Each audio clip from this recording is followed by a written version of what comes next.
Volatility is the way, as markets are unsure what to do. I'm Darren, and this is 3 things you need to know for Tuesday, October the 24th. Bill Ackman of Pershing Square stated that he has covered his bond short from the last few months due to yields that keep pushing up during this sticky inflation. A marriage that costs $53 billion. Chevron hooks up with Hess in an all-stock deal and retains their name. The U.S.-based gas companies continue to expand their fossil fuel holdings, while the EU focuses more on renewables. Michigan's Ram truck facility is next up, with about 7,000 workers joining the picket lines in the battle between the UAW and automakers. There are now over 40,000 UAW members on strike. Trade while you're sleeping across time zones with Arbitrage Trade Assist. Sign up today at arbitragetrade.com. Arbitrage Trade is your trusted source for business, finance, and tech info. Nearly 1 in 2 U.S. adults have high blood pressure. That's why it's important to self-monitor your blood pressure in 4 easy-to-remember steps. It starts with a monitor. Be next to talk to your doctor about your blood pressure numbers. Get down with your blood pressure. Self-monitoring is power. Visit managerbp.org. Brought to you by the Ad Council, the American Heart Association, and the American Medical Association, in partnership with the Office of Minority Health and Health Resources and Services Administration. Dim bones are scary. Video games are the root of all violence, right? Wrong. Wars came before games. In fact, violence and its origin are a bit more complicated than someone got mad and hit someone else. There are actually 2 theories about the history of interpersonal violence.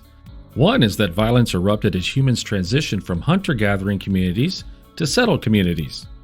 The second theory is that violence happened in the hunter-gathering communities prior to the transition into settled communities.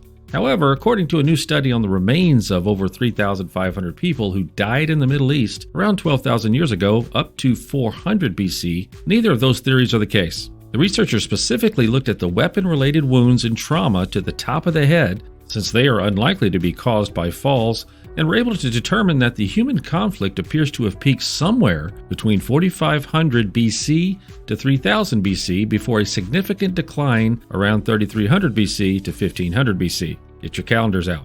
The violence increased again from 1200 BC to 590 BC. Interestingly enough, the peak in the Chalcolithic period, which was 4,500 BC to 3,300 BC, good trivia question, was the rise of early nations and was a period when metal weapons were beginning to rapidly replace those made from wood and stone. What caused the violence? It is speculated that crowding and rising inequality may have been the trigger for conflicts resulting in violence. The violence likely declined in the next outline period once populations previously unable to settle conflicts were able to settle conflicts within their communities. In other words, violence seems to have started with the advancement of weapons and declined as communication with the communities and populations increased. There's another uptick after 590 BC that coincides with another advancement in weapons, but that has yet to be explored in detail. Check out this blog by Ari and other blogs at arbitragetrade.com. Hi, I'm EJ Williams. Each year, millions of animals are abandoned, and more than 1 million are euthanized before they can be rescued. Organizations like American Humane are working to harness the healing power of the human-animal bond, as animals can be trained as life-saving service and therapy dogs to help veterans, the elderly, and children with special needs to overcome the obstacles of everyday life.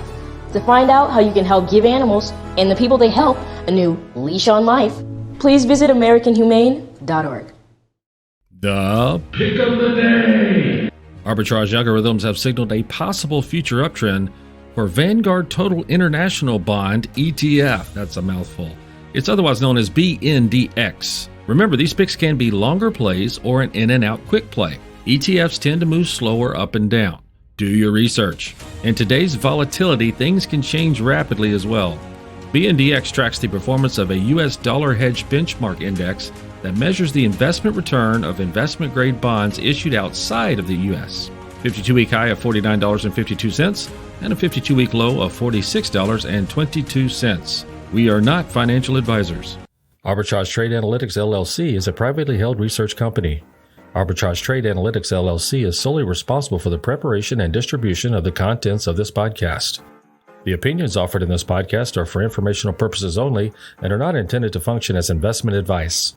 Seek a duly licensed professional for investment advice. For more information about the informational research and services offered by Arbitrage Trade Analytics LLC, please visit arbitragetrade.com.